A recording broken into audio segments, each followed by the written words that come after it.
আবার ঘি দিয়েও করতে পারেন। আজকে আমাদের রেসিপি স্টাফড মিক্স ভেজ পরোটা।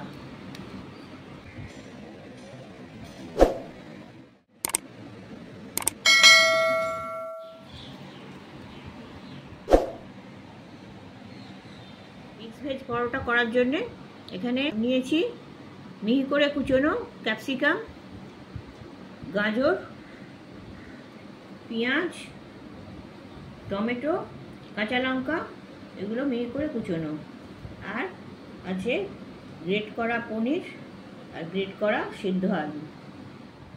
এই উপকরণগুলো দুটো পরোটা তৈরি করার মতন আছে। ওভেনে কড়া বসিয়ে কড়ায় আমি 1 টেবিল চামচ সাদা তেল দিয়ে দিচ্ছি। তেলেতে আমি 1/4 চা চামচ জিরে গোটা দিয়ে দিচ্ছি, 1/2 চা চামচ কাশ্মীরি লঙ্কার গুঁড়ো দিচ্ছি, 1 চা চামচ কসুরি মেথি দিচ্ছি।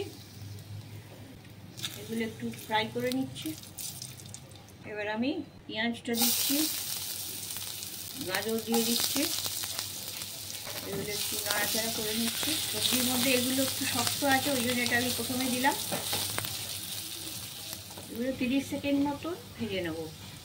এবার আমি ক্যাপসিকামটা দিয়ে দিচ্ছি, টমেটো, কাঁচা লঙ্কা সবই দিয়ে দিচ্ছি।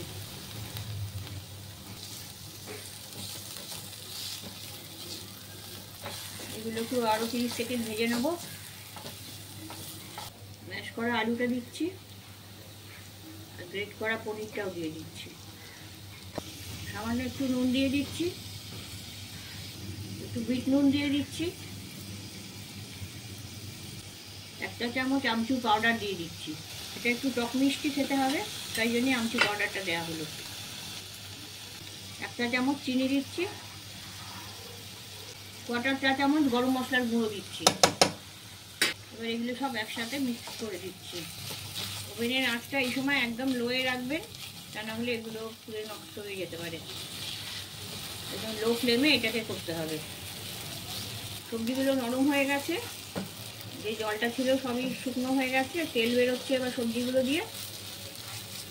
এবার আমি এটা নামিয়ে নেব, নামিয়ে ঠান্ডা করতে দেবো। 8 ঘন্টা আগে নুন আর সামান্য তেল দিয়ে এই ময়দাটা মেখে রেখেছিলাম। এবার এ থেকে আমি লেচিটা করে নেবো, এরকম বড় বড় করে। এটা দুটো সমান ভাগে ভাগ করে নিলাম। এটাকে হাত দিয়ে চেপে চেপে একটু বড় করে নেবো। এটা আমি মাঝখানে এটা রাখছি,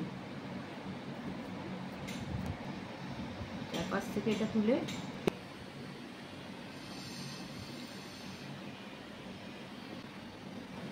এভাবে আমি মুখটা বন্ধ করে দিলাম। চেপে চেপে হাত দিয়ে আমি যতটা সম্ভব বড় করে নেব। এইভাবে আমি পুরটাকে সব দিকে সমানভাবে ছড়িয়ে দিচ্ছি। আমি হাত দিয়ে চেপে চেপে এতটা বড় করেছি। এবার সব শেষে আমি ডলনা দিয়ে একটু প্রেস করে নেব, সব দিকটা সমান করে নিচ্ছি।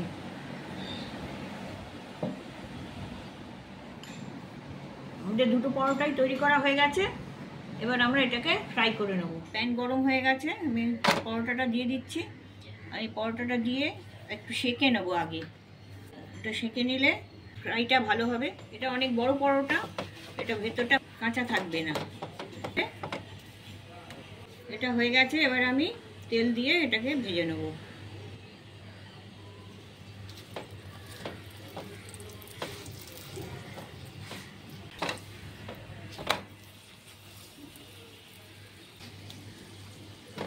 আপনারা তেল দিয়েও করতে পারেন, আবার ঘি দিয়েও করতে পারেন।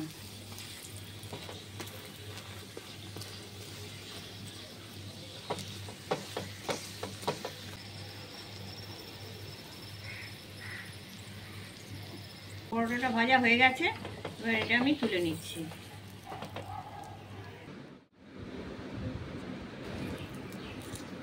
এইভাবে পরোটার উপরে মাখন মাখিয়ে আপনারা শুধুও খেতে পারেন, আবার চাটনি দিয়েও খেতে পারেন, তরকারি দিয়েও খেতে পারেন।